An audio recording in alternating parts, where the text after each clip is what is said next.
Hello everyone. Good morning to all. Yes class. In today class we discuss chapter number 12, reproduction in plants. In reproduction plants chapter we discuss some points. These points are modes of reproduction, next a sexual reproduction in plants and fruit and seed formation and last seed dispersal. When we complete this chapter, we all points are clear one by one. Okay. So let's start chapter number 12. Chapter number 12, reproduction in plant. It is very important chapter and very informative chapter. Okay. And very interesting chapters also. Okay. So in this chapter, to produce its kind is a characteristic all living organism. You have already learned this in class 6th. इस chapter के अंदर आपने living organism या कि living organism की बहुत सारी characteristic read की थी क्लास 6 के अंदर. उसमें आपने रीड किया था कि जो भी लिविंग ऑर्गेनिज्म होते हैं they can grow, they can respire, है ना, दे कैन एक्सक्रीट, और भी बहुत सारी प्रॉपर्टीज जो हैं आपने लिविंग ऑर्गेनिज्म की रीड की थी. उनमें से वन प्रॉपर्टी क्या थी? All living organism can reproduce. सभी लिविंग ऑर्गेनिज्म क्या हो सकते हैं? रिप्रोड्यूस हो सकते हैं. देखिए रिप्रोडक्शन जो प्रोसेस है वो कंपल्सरी प्रोसेस बिल्कुल भी नहीं है. ठीक है. जैसे अगर हम रेस्पिरेशन को लीव कर दें तो हम डेड हो सकते हैं, है ना. अगर एक्सक्रीशन प्रोसेस हमारा प्रॉपर नहीं वर्क करे तो भी हमारे को कुछ प्रॉब्लम हो सकती है, है ना. ग्रोथ प्रॉपर नहीं हो रही है तो भी प्रॉब्लम हो सकती है, है ना. लेकिन रिप्रोडक्शन क्या है? इस तरीके का प्रोसेस नहीं है कि ये कंपल्शन है लाइफ के अंदर. ठीक है. तो व्हाई इट इज नेसेसरी, तो रिप्रोडक्शन क्यों नेसेसरी होगा वो पॉइंट्स हम रीड करेंगे. अब क्लियर हुआ. तो लिविंग ऑर्गेनिज्म के अंदर बहुत सारे प्रॉपर कैरेक्टरिस्टिक्स प्रेजेंट होते हैं कि वो ग्रोथ करते हैं, रेस्पायर करते हैं, एक्सक्रीशन में पार्ट लेते हैं एंड रिप्रोडक्शन करते हैं. तो reproduction is not a compulsory process. Okay. One of the most important characteristic of all living organism is to reproduce their own kind. तो फर्स्ट हम अंडरस्टैंड करते हैं फर्स्ट व्हाट इज रिप्रोडक्शन. हमें समझ में आ जाए कि रिप्रोडक्शन हम कहेंगे किसको. The production of new individual from their parents is known as a reproduction. जो ऐसा प्रोसेस जो अपने इक्वल इंडिविजुअल को क्या कर सके? प्रोड्यूस कर सके. This process is called a reproduction. But how do plant reproduce? They are different mode of reproduction in plant. We shall learn in this chapter. इस चैप्टर में हम लर्न करेंगे कि कैसे प्लांट्स रिप्रोड्यूस कर सकते हैं. Okay. One of the most important characteristic है सभी लिविंग ऑर्गेनिज्म का. the reproduction of new organism of the parent organism is called reproduction. ठीक है. अभी हम बात कर रहे थे कि why reproduction is necessary. reproduction necessary क्यों है, किस लिए जरूरी है reproduction. Reproduction essential for survival of a species because all organism have a limited life span. देखिए जो भी लिविंग ऑर्गेनिज्म है, whether it is plant and whether it is an animal, सबकी एक लिमिटेड लाइफ स्पैन होती है. ठीक है. उस लाइफ स्पैन के बाद में वो बिल्कुल एंड हो सकता है ना. अगर सपोज करते कि अर्थ पे कुछ ऑर्गेनिज्म ने बर्थ ले लिया या एराइज हो गए, अगर वो रिप्रोडक्शन करके अपने न्यू इंडिविजुअल्स को बर्थ नहीं करते तो अभी तक तो अर्थ पे कोई भी ऑर्गेनिज्म नहीं रहता. ठीक है. तो अर्थ पे अपनी स्पीसीज को सरवाइव रखने के लिए एनिमल्स एंड प्लांट्स या लिविंग ऑर्गेनिज्म कह सकते हैं अपन कि भाई लिविंग ऑर्गेनिज्म क्या करते हैं? रिप्रोडक्शन करते हैं और अपने इक्वल यंग वंस को बर्थ देते हैं. Okay. Reproduction enable a species to increase a total number of its organism. Reproduction एक चीज और है कि अपनी स्पीसीज के जो नंबर्स होते हैं उनको इंक्रीज करने में भी क्या करता है? हेल्प करता है. ओके. तो that's why reproduction is compulsory. देखिए एक टाइम आया था, देखिए अब डायनासोर नहीं है, पहले के टाइम पे डायनासोर हुआ करते थे. कुछ सडन ऐसे एनवायरमेंट में चेंज हुए या कुछ भी हुआ, क्योंकि बहुत सारी थ्योरीज हैं कि दैट्स वाई डायनासोर अब एक्सटिंक्ट हो चुके हैं. तो उसमें जो भी रीजन है तो उसमें क्या हुआ, अब डायनासोर क्यों नहीं है? क्योंकि उनकी उस टाइम पे जितने भी लिविंग ऑर्गेनिज्म जो डायनासोर के थे वो सब एक साथ मारे गए. तो कोई भी रिप्रोड्यूस नहीं करके अपनी स्पीसीज को नहीं मेंटेन कर पाया. ओके. तो reproduction why it is necessary? Because of survival of species, क्योंकि अपनी स्पीसीज को सर्वाइव करने के लिए. And then second point is to increase the total number of our generation, खुद की जनरेशन के नंबर्स को क्या करने का, इंक्रीज करने के लिए ये प्रोसेस जो होता है वो इम्पोर्टेंट होता है। देखिए लिविंग में आपके एनिमल्स भी इंक्लूड होते हैं एंड प्लांट्स भी इंक्लूड होते हैं। In 7th class we discuss all the point of reproduction in plants. Okay, next first point is very important point, it is mode of reproduction, कि reproduction के mode क्या होते हैं। ठीक है, you learn about different parts of a flowering plant. Yes, तो हमने class 6 में भी पढ़ा कि काफी सारे क्या हैं, फ्लावरिंग प्लांट हैं। Try to list various flower of plant, हम अलग अलग पार्ट जो है प्लांट के उनकी एक लिस्ट बनाते हैं, सपोज स्टेम, रूट, फ्रूट, है ना, और right the function of each, और हर चीज का फंक्शन लिखते हैं। Most plant have root, stem and leaves, mostly जो प्लांट्स होते हैं, क्योंकि सब प्लांट्स पे फ्लावर नहीं होते आपको पता होगा, और सब प्लांट पे फ्रूट्स भी नहीं लगते हैं, है ना, लेकिन मेन ये 3 चीजें तो जरूर होती हैं, root, stem and leaves. Okay, these are called the vegetative parts of the plant, क्योंकि ये पार्ट, ये प्लांट के अंदर इंपॉर्टेंट चीजें होती हैं जो प्लांट का पार्ट बनाने में काम, सॉरी, प्लांट को पूरा बनाने में काम करते हैं। तो इनको क्या बोलते हैं हम, उनका, these are a vegetative part. Root is a vegetative part, stem vegetative part, leaves vegetative part. Okay, after a certain period of growth, कुछ टाइम बाद में, मोस्ट प्लांट बियर फ्लावर, कुछ प्लांट्स में, मोस्ट प्लांट्स बोला है, all plants नहीं बोला है, most plants bear flower. You may have seen the mango trees flowering in spring. It is these flowers that give rise to juicy mango fruit we enjoy in summer. जिस आपने mango को जानते हो कि एक जूसी फ्रूट होता है जो अपन समर में ईट करते हैं। We eat the fruit and usually discard the seed. हम जनरली इस फ्रूट को ईट करते हैं और इसका जो सीड होता है उसको ऐसे ही फेंक देते हैं। Seed germinate and form a new plant, अभी सीड सॉइल के अंदर जाकर जर्मिनेट हो जाता है और एक न्यू प्लांट एराइज कर देता है। Okay, seeds germinate and form new plants. So what is the function of flower in plant? So क्या function हुआ flower का? Flower perform the function reproduction in plant. तो plant का reproduction part जो होता है वो किसके अंदर होता है बेटा? flower के अंदर। तो flower is a beautiful part of the plant. Plant is a reproductive part of the plant. Okay, तो फ्लावर में ही रिप्रोडक्शन कंप्लीट होगा, देन आफ्टर फ्लावर कन्वर्ट होगा फ्रूट में। How they it converted into a fruit, हम step by step read करेंगे। Okay, there are several way by which plant produce their offspring, बहुत सारे और भी तरीके हैं जिससे प्लांट अपने ऑफस्प्रिंग को, यानी नेक्स्ट स्पीसीज को, नेक्स्ट जनरेशन को प्रोड्यूस कर सकता है। These are categorized into 2 type, ये कितनी पार्ट में कैटेगराइज किए जा सकते हैं? 2 पार्ट में कैटेगराइज किए जा सकते हैं। First one is asexual reproduction and second one is sexual reproduction. Okay, there are 2 main type of reproduction, these are asexual reproduction and sexual reproduction. Okay, first one is asexual reproduction. asexual reproduction क्या होगा बेटा? New plant form the vegetative part, जो new plant है वो form हो किसके through? Vegetative part के through. ठीक है, तो उसे हम क्या बोलते हैं? एसेक्सुअल रिप्रोडक्शन बोलते हैं। जैसे अभी एग्जांपल ये रीड किया अपन ने, किसका?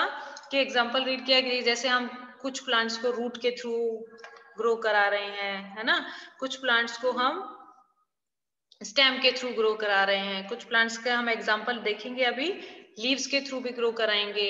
ओके, तो ये सब जो भी वेजिटेटिव पार्ट से प्लांट को ग्रो कराते हैं, तो these are called this type of reproduction called asexual reproduction. Okay, next one is sexual reproduction. New plant are formed from the seed of a plant. एक new plant जब form होता है through a seed, है ना, it is called a sexual reproduction. उसको हम क्या बोलते हैं बेटा? sexual reproduction बोलते हैं। अभी आपको टाइप समझ में आ गए, asexual reproduction and sexual reproduction. Okay, पहली thought that new plant always grow from seed, क्या हमेशा जो प्लांट है वो ग्रो होते हैं किसके थ्रू? सीड के through? No, but she has never seen the seed. Sugar cane, जैसे शुगर केन का आपने कभी सीड देखा है? No. Potato? No. And rose? No. She want to know how this plant reproduce, तो वो जानना चाहते हैं कि भाई सीड वाले प्लांट का तो हमें समझ में आ रहा है, ओके, सीड जो है रिप्रोडक्शन से ग्रो हो गया और न्यू प्लांट हम उससे ग्रो करा सकते हैं, लेकिन जिन प्लांट्स के सीड ही नहीं होते उन प्लांट्स को हम कैसे ग्रो करा सकते हैं? ठीक है, she want to how this plant reproduction. First, asexual reproduction. In asexual reproduction, new plants are obtained without production of seed. जो asexual reproduction से plant reproduce करते हैं, वो without production of seed reproduce करते हैं. Okay, asexual reproduction के कुछ type हैं. asexual को हम differentiate करना चाहें तो कितने parts में? 4 part में probably. Okay, first one is vegetative reproduction. Second is budding. Third, fragmentation. Fourth, spore formation. I repeat, first, vegetative propagation, budding, fragmentation, and spore formation. Okay, so we discuss first point only in today's class, vegetative propagation. Okay, it is the type of asexual reproduction in which new plant are produced from. ये asexual का वो type है जिससे हम plant को produce करते हैं through root, stem and leaves and bud. Okay, since reproduction is through the vegetative part of the plant, क्योंकि ये जो parts हैं इनको हमने अभी यहाँ पर भी बात करी थी, इनको हम क्या बोलते हैं? Vegetative part. तो ये सारी चीजें हम new जो भी प्रोड्यूस कर रहे हैं प्लांट, वो कौन से पार्ट से कर रहे हैं? वेजिटेटिव पार्ट से कर रहे हैं. It is known as a vegetative propagation. इस प्रोसेस को हम क्या बोल देते हैं? वेजिटेटिव प्रोपेगेशन करते हैं. जब भी हम न्यू प्लांट को ग्रो करेंगे और वेजिटेटिव पार्ट से ग्रो करेंगे, then this process is called a vegetative propagation. It is a very important definition. Okay, next point is activity 12.1. Cut a branch of rose और चंपा. चंपा भी एक फ्लावर का नाम है बेटा. रोज या चंपा का कोई भी फ्लावर है विद अ नोड, उसके नोड के साथ में. नोड क्या कौन सा पॉइंट होगा? जहां से ब्रांच निकल रही होती है ना, that point is node. Okay, this piece of branch is termed cutting. अब उसकी क्या कर दीजिए? Cutting. Bury the cutting in the soil. अब जो कटिंग की है उसको हमने क्या कर दिया? सॉइल के अंदर बरी कर दिया, यानी सॉइल उसके आसपास में करके उसको फिक्स कर दिया है. ठीक है. A node is a part of the stem branch with the leaf अराइजे.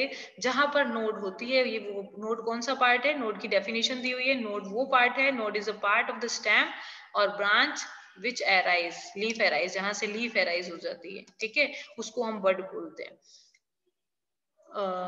Water the cutting every day. Water cutting every day and observe it's. हम उसको डेली वाटर करेंगे. कटिंग क्यों लिखा है? ठीक है, हम उसको क्या करेंगे? वाटर देंगे उस प्लांट को और उसकी ग्रोथ को ऑब्जर्व करेंगे. Observe and record the number of day taken from root to come out and new leaves to arise. जैसे जैसे उसकी जो न्यू लीव्स ग्रो हो रही हैं, रूट बनना स्टार्ट हो जाती हैं, तो हम उसके डे नोट करेंगे कितने दिन में ये चीज हुई. Try the same activity by growing money plant in a jar of water and record your observation. आप मनी प्लांट को वाटर में, है ना, जैसे अंशुल ने बताया था कि पहले वाटर में डाल डिप कर देते हैं. रिक्वायरमेंट नहीं होती, आप सीधे उसको सॉइल में भी कर सकते हो, लेकिन अगर आप उसको वाटर के अंदर करोगे, कोई एक बर्ड उसमें होनी चाहिए जहां से ब्रांचेस निकल सके. इतना स्पेस होना चाहिए. आप मनी प्लांट को कट करके और किसी पॉट में वाटर फिल करके उसको रखोगे, तो कुछ दिन बाद में आप धीरे धीरे देखोगे कि वो जो कटिंग आपने की है उसमें से धीरे धीरे स्मॉल स्मॉल व्हाइट कलर की रूट्स एराइज होना स्टार्ट हो जाती हैं. ओके, तो आप डे नोट कीजिए कि कितने दिन में वो एराइज हुई. You must have seen flower bird developing into flower. आपने काफी फ्लावर की जो बर्ड्स हैं वो भी देखी होंगी फ्लावर्स में कन्वर्ट होते हुए. Apart from flower buds, these are buds in axil. Point to attachment of the leaf at the node. ये वो पार्ट होता है जहां पे लीफ नोड से अटैच होती है. Okay, which develop into shoot. वहां से क्या डेवलप होना स्टार्ट हो जाता है? शूट्स डेवलप होना. शूट मींस क्या होता है बेटा? रूट. तो रूट सिस्टम पता पड़ गया, रूट्स ग्रो होती हैं. देन अपर पार्ट जो होता है प्लांट का उसको हम शूट बोलते हैं. शूट में कौन इंक्लूड होता है? स्टेम एंड लीव्स इंक्लूड होती है. ठीक है, these buds are called vegetative bud. ऐसी बर्ड जहां से जिस जगह से लीव्स और स्टेम प्रॉपर ग्रो होना स्टार्ट हो गया उसको हम क्या बोल देते हैं? Vegetative bud. A bud consist of a short stem. एक बर्ड के अंदर एक छोटा सा स्टेम होता है. which immature overlapping leaves are present. उसमें immature leaves present होती हैं. vegetative bird can also give rise to a new plants. ऐसी vegetative birds जो होती हैं उनसे भी हम new plant को grow करा सकते हैं. Okay, next activity 12.2. अभी तो स्टेम बताया था कि भाई इस तरीके का स्टेम होगा तो हम नोड वाले पोर्शन से उसको कट करके यहाँ से और एक न्यू प्लांट ग्रो कर सकते हैं, ताकि यहाँ से एक न्यू न्यू लीव्स बनना स्टार्ट हो जाएगी. ओके, नेक्स्ट पोटैटो एक स्टेम का एग्जांपल है. अब पोटैटो को कैसे ग्रो कराते हैं वो देखते हैं अपन. Take a fresh potato. आप एक फ्रेश पोटैटो लीजिए. Observe the scare on it with the help of magnify glass. You may find bird in them. आप उसके अंदर एक bird देखेंगे. These scars are called eye. अब काफी दिन के जब पोटैटो हमारे घर पे हो जाते हैं तो आपको इस तरीके की स्ट्रक्चर इजीली दिखाई देती है ना. आपके घर में अगर रखा है तो उसको ऑब्जर्व कीजिए, और नहीं है तो आप क्या कीजिए, उसको एक दो पोटैटो को लेकर उसको काफी दिन ऐसे ही रख दीजिए. ठीक है, ओके. तो जब आप उसको इस तरीके से रखेंगे तो आपको इस तरीके की स्ट्रक्चर या ऐसे स्केयर्स दिखाई देंगे. जो पोटैटो के अंदर इस तरीके के स्केयर्स होते हैं उनको बोलते हैं अपन आईज. की आलू की क्या है, ये आईज है. And cut the potato into small portion. अब एक पोटैटो के अंदर जितनी आईज होती हैं आप उन पोर्शन से उसको कट कर सकते हो. Each with an eye. हर पोर्शन में जो भी आप कट कर रहे हो उसमें आई जरूर होनी चाहिए. एंड बरी देम इन द सॉइल. और उसको आप क्या कर दो, बरी कर दो किसके अंदर, सॉइल के अंदर. What the pieces regularly for a few days. Sorry water आप उसको पीस पे रेगुलरली फ्यू डेज पानी दीजिए. And observe there progress. और उसकी प्रोग्रेस को ऑब्जर्व कीजिए. What do you find. Likewise you can also, जिस तरीके से हमने पोटैटो को ग्रो किया है सेम उसी तरीके से हम जिंजर और टर्मरिक को भी ग्रो कर सकते हैं. क्लियर है, सेम यही तरीका है आपको उसको उनको ग्रो करने का. ओके, नेक्स्ट ये तो हो गया स्टेम की बात हो गई, लीफ की बात हो गई है ना. अब लीफ की बात कर रहे हैं तो लीफ में एक ही लीफ है जिसका नाम आप छोटी क्लासेस से भी पढ़ते आ रहे हो, ब्रायोफाइलम. ठीक है, sprout leaf plant has bird in a margins of leaf. It is a leaf of the plant is moist. आप पहले पिक्चर देख लीजिए. This is a bryophyllum leaves. आपको ये स्मॉल स्मॉल से इस तरीके से न्यू प्लांट्स दिख रहे हैं लीफ के मार्जिन्स पर.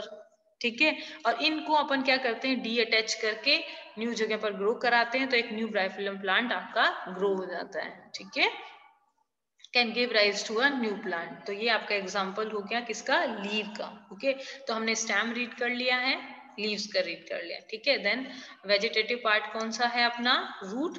Root of some plants can also give rise to a new plant. Sweet potato and dahlia are example. Plants such as cacti produce new plant when their parts get detached.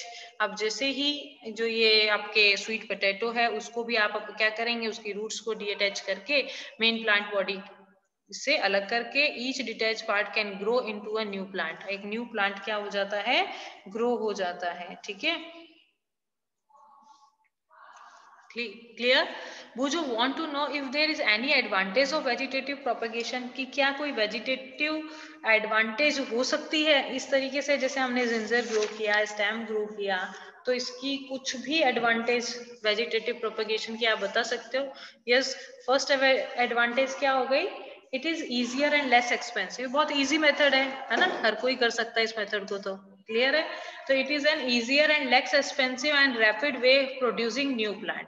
बहुत अच्छा तरीका है, easy way है, बहुत जल्दी से हम एक न्यू प्लांट को क्या कर सकते हैं, ग्रो कर सकते हैं. फर्स्ट एडवांटेज हो गया. ठीक है, second, plant take less time to grow. Plant को बहुत कम टाइम लगता है ग्रो होने के लिए. देखिए हम सीड को ग्रो कराएंगे, मॉइस्चर कंटेन करेगा, देन आफ्टर छोटी सी रूट निकलेगी, सब चीजें होंगी, तो उसमें थोड़ा टाइम लगता है और वो थोड़ा डिफिकल्ट प्रोसेस है.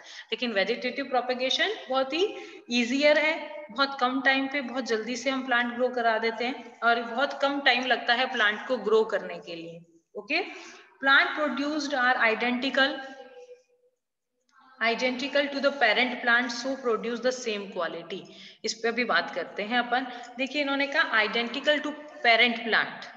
अब देखिए, अब अपन प्रॉपर साइंस के अंदर एंटर होते हैं तो देखिए इनकी जो सेल्स होंगी, उनके जो न्यूक्लियस होंगे, उनके अंदर जेनेटिक मटेरियल कैसा होगा, सेम ही तो होगा, अलग अलग तो नहीं होगा. जैसे देखिए सेक्सुअल रिप्रोडक्शन के अंदर क्या होता है कि भाई मेल गैमेट अलग होता है एंड फीमेल गैमेट अलग होता है ना. तो उसमें दो प्लांट के जो भी कैरेक्टर्स हैं वो इंक्लूड होते हैं. ठीक है, तो उसमें वैरायटी आती है. यहाँ पर हम बात करें वेजिटेटिव, अब जैसा भी हमने पोटैटो लेंगे, उस प्लांट की जो प्रॉपर्टीज होंगी, जो भी जेनेटिक इंफॉर्मेशन होगी, वो तो एक ही प्लांट की होगी. तो ये अपने पेरेंट के बिल्कुल जैसा होता है. इसका पेरेंट प्लांट जैसा होगा वैसा ही वैसा ही नेक्स्ट जनरेशन का जो प्लांट होगा बिल्कुल वैसा होगा. अलग तरीके का क्यों नहीं होगा, क्योंकि जेनेटिक इंफॉर्मेशन उसके अंदर अपने एक सिंगल पेरेंट प्लांट की है. ओके जब एक सिंगल पेरेंट प्लांट होगा तो ही सेक्सुअल रिप्रोडक्शन का ये पार्ट है। ओके तो जब सिंगल पेरेंट ही पार्ट लेता है रिप्रोडक्शन के अंदर तभी हम उसको एसेक्सुअल रिप्रोडक्शन बोलते हैं। तो ये बात क्लियर हुई आपको कि सिंगल पेरेंट के जेनेटिक कैरेक्टर्स ही ट्रांसफर होते हैं तो आइडेंटिकल होते हैं। आइडेंटिकल का कहने का मतलब जैसे बिल्कुल सेम प्लांट पहले है तो सेम का सेम प्लांट अदर होगा। जैसे मूवी में आता है ना अमिताभ बच्चन का बेटा बिल्कुल अमिताभ बच्चन है ना, सेम टू सेम। तो वैसे ही सेम पेरेंट है तो सेम जेनेटिक इंफॉर्मेशन प्लांट के अंदर जैसी होगी वैसी ही नेक्स्ट सेम वैसी ही ऑफस्प्रिंग के अंदर होगी। ठीक है next plant that can not produce proper seed like banana pineapple etcetera can be easily grown. Plant जैसे दूसरे जो सीड वाले प्लांट होते हैं वो इजीली ग्रो नहीं हो पाते, उनको काफी चीजें देखनी पड़ती है। सीड पहले एडजस्ट होगा, फेवरेबल कंडीशंस मिलेंगी तो टाइम ज्यादा लगता है उसके अंदर। क्लियर है? तो ये हमने जो पॉइंट्स रीड किए हैं वो क्या रीड किए हैं, वेजिटेटिव रिप्रोडक्शन की क्या एडवांटेजेस हैं। ठीक है propagation less time to grow, flower fruit earlier grow हो जाते हैं कंपैरिजन टू सेक्सुअल रिप्रोडक्शन से जो भी प्लांट ग्रो होगा। और इसमें सिर्फ सिंगल पेरेंट ही पार्ट लेता है। और ये the new plant are exact copy of the parent plant, they are produced from a single parent. Later in this chapter you will learn that plant produced by sexual reproduction and both the parent। आप आगे read करोगे step by step भी तो बढ़ेंगे ना अपन, तो आगे आप रीड करेंगे कि सेक्सुअल रिप्रोडक्शन के अंदर दो प्लांट निकलते हैं जिससे रिजल्ट बनता है नेक्स्ट जो भी है वो अपन बाद में देखेंगे। लेकिन अभी हमें क्लियर हुआ ये जो पॉइंट मैंने ब्लू कलर से किया हुआ है इंपॉर्टेंट पॉइंट है, ये पॉइंट आपको क्लियर हो जाना चाहिए। ठीक है तो लेस टाइम पे ग्रो होते हैं फ्लावर और ये सब जल्दी होते हैं, तो सब advantage of vegetative propagation. Next point is budding, we take in a next class. Okay